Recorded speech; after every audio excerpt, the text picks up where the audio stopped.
Hello, my name is Zach, and today I will be reading the first part of Chapter 24 of Bram Stoker's Dracula. So, without any further ado, Chapter 24.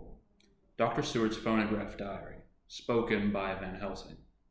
This to Jonathan Harker. You are to stay with your dear Madam Mina. We shall go to make our search, if I can call it so, for it is not search but knowing, and we seek confirmation only. But do you stay and take care of her today. This is your best and most holiest office. This day nothing can find him here. Let me tell you that so you will know what we know already, for I have told them. He, our enemy, have gone away. He have gone back to his castle in Transylvania. I know it so well, as if a great hand of fire wrote it on the wall. He have prepared for this in some way, and that last earth box was ready to ship somewheres. For this he took the money.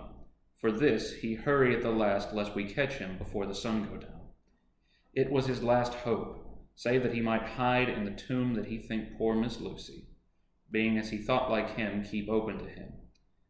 But there was not of time. When that fail, he makes straight for his last resource, his last earthwork, I might say, did I wish double entendre. He is clever. Oh, so clever. He know that his game here was finished, and so he decided he'd go back home. He find a ship going by the route he came, and he go in it. We go off now to find what ship and whither bound. When we have discovered that, we come back and tell you all. Then we will comfort you and poor dear Madam Mina with new hope. For it will be hope when you think it over, that all is not lost. This very creature that we pursue, he takes hundreds of years to get so far as London, and yet in one day, when we know the disposal of him, we drive him out. He is finite, though he is powerful to do so much harm and suffers not as we do. But we are strong, each in our purpose, and we are all more strong together. Take heart afresh, dear husband of Madam Mina. This battle is but begun, and in the end we shall win. So sure is that God sits on high to watch over his children. Therefore, be of much comfort till we return. Van Helsing. Jonathan Harker's Journal. 4th October. When I read to Mina Van Helsing's message in the phonograph, the poor girl brightened up considerably. Already the certainty that the Count is out of the country has given her comfort, and comfort is strength to her. For my own part, now that this horrible danger is not face to face with us, it seems almost impossible to believe in it. Even my own terrible experiences in Castle Dracula seem like a long-forgotten dream.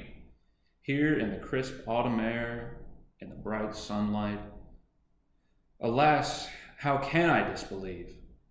In the midst of my thought, my eye fell on the red scar on my poor darling's white forehead. Whilst that lasts, there can be no disbelief. And afterwards, the very memory of it will keep faith crystal clear. Mina and I fear to be idle, so we have been over all the diaries again and again. Somehow, although the reality seems greater each time, the pain and the fear seem less. There is something of a guiding purpose manifest throughout, which is comforting. Mina says that perhaps we are the instruments of ultimate good. It may be. I shall try to think as she does. We have never spoken to each other yet of the future. It is better to wait till we see the professor and the others after their investigations. The day is running by more quickly than I ever thought a day could run for me again. It is now 3 o'clock. Mina Harker's Journal, 5th of October, 5 p.m. Our meeting for report. Present, Professor Van Helsing, Lord Godalming, Dr. Seward, Mr. Quincy Morris, Jonathan Harker, Mina Harker. Dr. Van Helsing described what steps were taken during the day to discover on what boat and whither bound Count Dracula made his escape. As I knew that he wanted to get back to Transylvania, I felt sure that he must go by the Danube mouth, or by somewhere in the Black Sea, since by that way he come. It was a dreary blank that was before us. Omne ignotum pro magnifico. And so, with heavy hearts, we start to find what ships leave for the Black Sea last night. He was in sailing ship, since Madam Mina tell of sails being set. These not so important as to go in your list of the shipping in the Times, and so we go, by suggestion of Lord Godalming, To your Lloyds, where are note of all ships that sail, however so small. There we find that only one Black Sea-bound ship go out with the tide.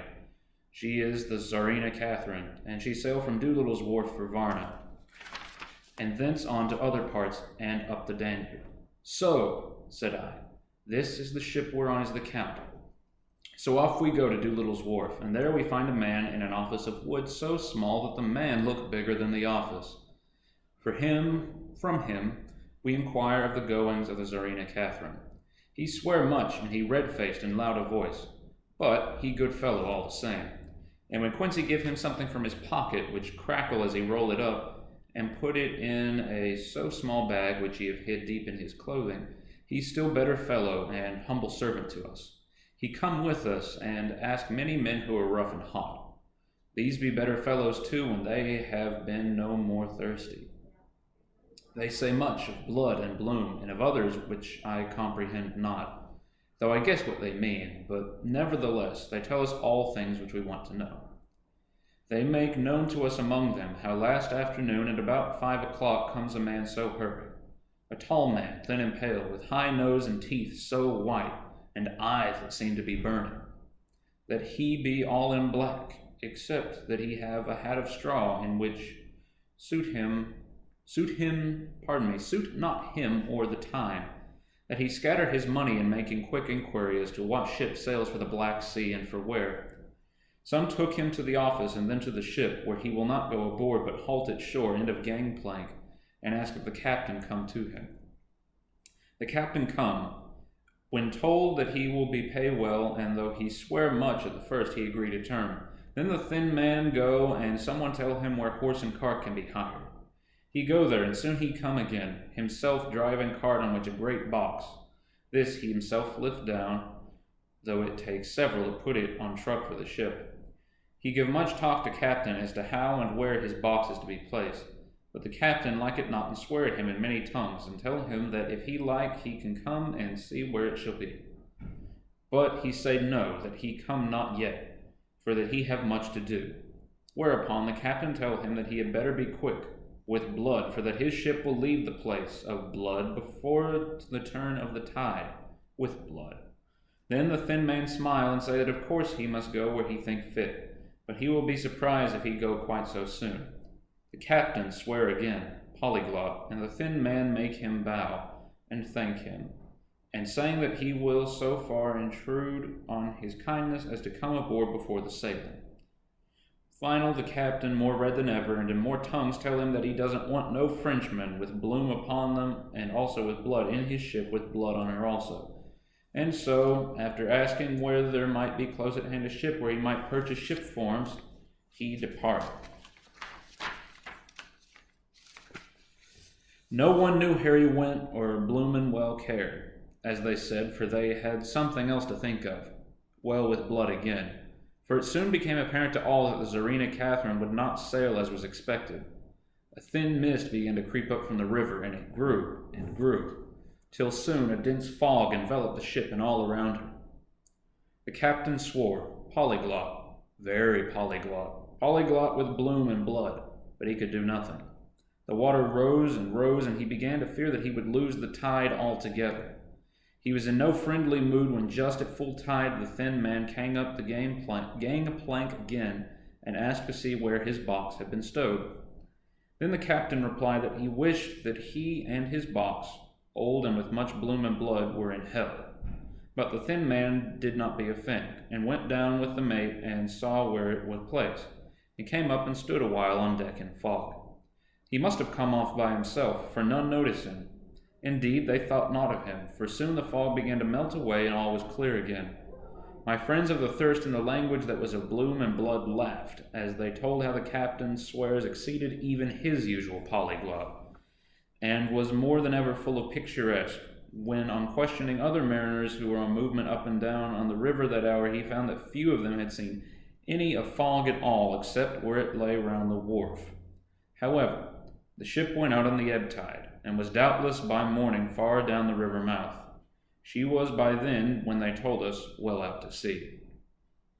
And so, my dear Madam Mina, it is that we have to rest for a time, for our enemy is on the sea, with the fog at his command, on his way to the Danube mouth.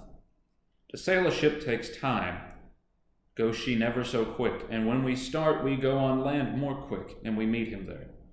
Our best hope is to come on him when in the box between sunrise and sunset, for then he can make no struggle, and we may deal with him as we should. There are days for us in which we can make ready our plan.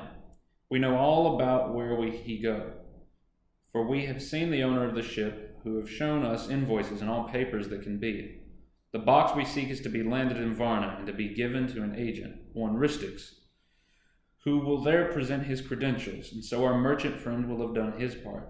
When he asks if there be any wrong for that so, he can telegraph and have inquiry made at Varna. We say no, for what is to be done is not for police or of the customs. It must be done by us alone and in our own way. When Dr. Van Helsing had done speaking, I asked him if he were certain that the Count had remained on board the ship. He replied, "We have the best proof of that, your own evidence, when in the hypnotic trance this morning." I asked him again if it were really necessary that they should pursue the Count, for I dread Jonathan leaving me, and I know that he would surely go if the others went. He answered in growing passion, at first quietly. As he went on, however, he grew more angry and more forceful, till in the end we could not but see wherein was at least some of that personal dominance which made him so long a master amongst men. Yes, it is necessary, for your sake in the first, and then for the sake of humanity. This monster has done much harm already in the narrow scope where he finds himself, and in the short time when as yet he was only as a body groping his so small measure in darkness and not knowing. All this have I told these others. You, my dear Madam Mina, will learn it in the phonograph of my friend John, or in that of your husband. I have told them how the measure of leaving his own barren land, barren of peoples, and coming to a new land where life of man teems till they are like the multitude of standing corn was the work of centuries. Were another of the undead like him to try to do what he has done, perhaps not all the centuries of the world that have been or that will be could aid him. With this one, all the forces of nature that are occult and deep and strong must have worked together in some wondrous way. The very place where you have been alive, undead for all these centuries, is full of strangeness of the geologic and the chemical world. There are deep caverns and fissures that reach none know whither. There have been volcanoes, some of whose openings still send out waters of strange properties, and gases that kill or make to vivify. Doubtless there is something magnetic or electric in some of these combinations of occult forces which work for physical life in strange way, and in himself were from the first some great qualities. In a hard and warlike time he was celebrate that he have more iron nerve, more subtle brain, more braver heart than any man. In him some vital principle have in strange way found their utmost, and as his body keeps strong and grow and thrive, so his brain grow too. All this without that diabolic aid which is surely to him, for it have to yield to the powers that come from and are symbolic of good. And now this is what he is to us. He have infect you. Oh, forgive me, my dear, that I must say such, but it is for good of you that I speak. He infect you in such wise that even if he do no more, you have only to live in your own old sweet way, and so in time death, which is a man's common lot and with God's sanction, shall make you like to him. This must not be. We have sworn together that it must not. Thus are we ministers of God's own wish, that the world and men for whom his Son died will not be given over to monsters whose very existence would defame him. He have allowed us to redeem one soul already, and we shall go out as the old knights of the cross to redeem more. Like them, we shall travel towards the sunrise, and, like them, if we fall in good cause. He paused, and I said, But will not the Count take his rebuff wisely? Since he has been driven from England, will he not avoid it, as a tiger does the village from which he has been hunted? Aha, he said, your simile of the tiger good for me, and I shall adopt him. Your man-eater, as they of India call the tiger who has once tasted blood of the human, care no more for the other prey, but prowl unceasing till he get him. This that we hunt from our village is a tiger, too, a man-eater, and he never ceased to prowl. Nay, in himself he is not one to retire and stay afar. in his life, his living life. He go over the Turkey frontier and attack his enemy on his own ground. He be beaten back, but did he stay? No. He come again and again and again. Look at his persistence and endurance. With the child brain that was to him, he have long since conceived the idea of coming to a great city. What does he do? He find out the place of all the world most a promise for him. Then he deliberately set himself down to prepare for the task. He find in patience just how is his strength and what are his powers. He study new tongues. He learn new social life, new environment of old ways, the politic, the law, the finance, the science, the habit of a new land and a new people who have come to be since he was. His glimpse that he have had whet his appetite only and enkeen his desire. Nay, it help him to grow as to his brain, for it all proved to him how right he was at the first in his surmises. He have done this alone, all alone, from a ruined tomb in a forgotten land. What more may he not do when the greater world of thought is open to him? He that can smile at death as we know him, who can flourish in the midst of diseases that kill off whole peoples. Oh, if such an one was to come from God and not the devil, what a force for good might he not be in this old world of ours. But we are pledged to set the world free. Our toil must be in silence, and our efforts all in secret.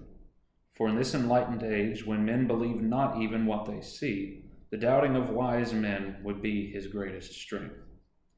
It would be at once his sheath and his armor, and his weapons to destroy us, his enemies, who are willing to peril even our own souls for the safety of one we love, for the good of mankind, and for the honor and glory of God. After a general discussion, it was determined that for tonight nothing be definitely settled, that we should all sleep on the facts and try to think out the proper conclusions. Tomorrow at breakfast we are to meet again, and after making our conclusions known to one another, we shall decide on some definite cause of action. I feel a wonderful peace and rest tonight. It is as if some haunting presence were removed from me. Perhaps my surmise was not finished, could not be, for I caught sight in the mirror of the red mark upon my forehead, and I knew that I was still unclean. And this ends the first portion of chapter 24. Stay tuned for the second half. Take care.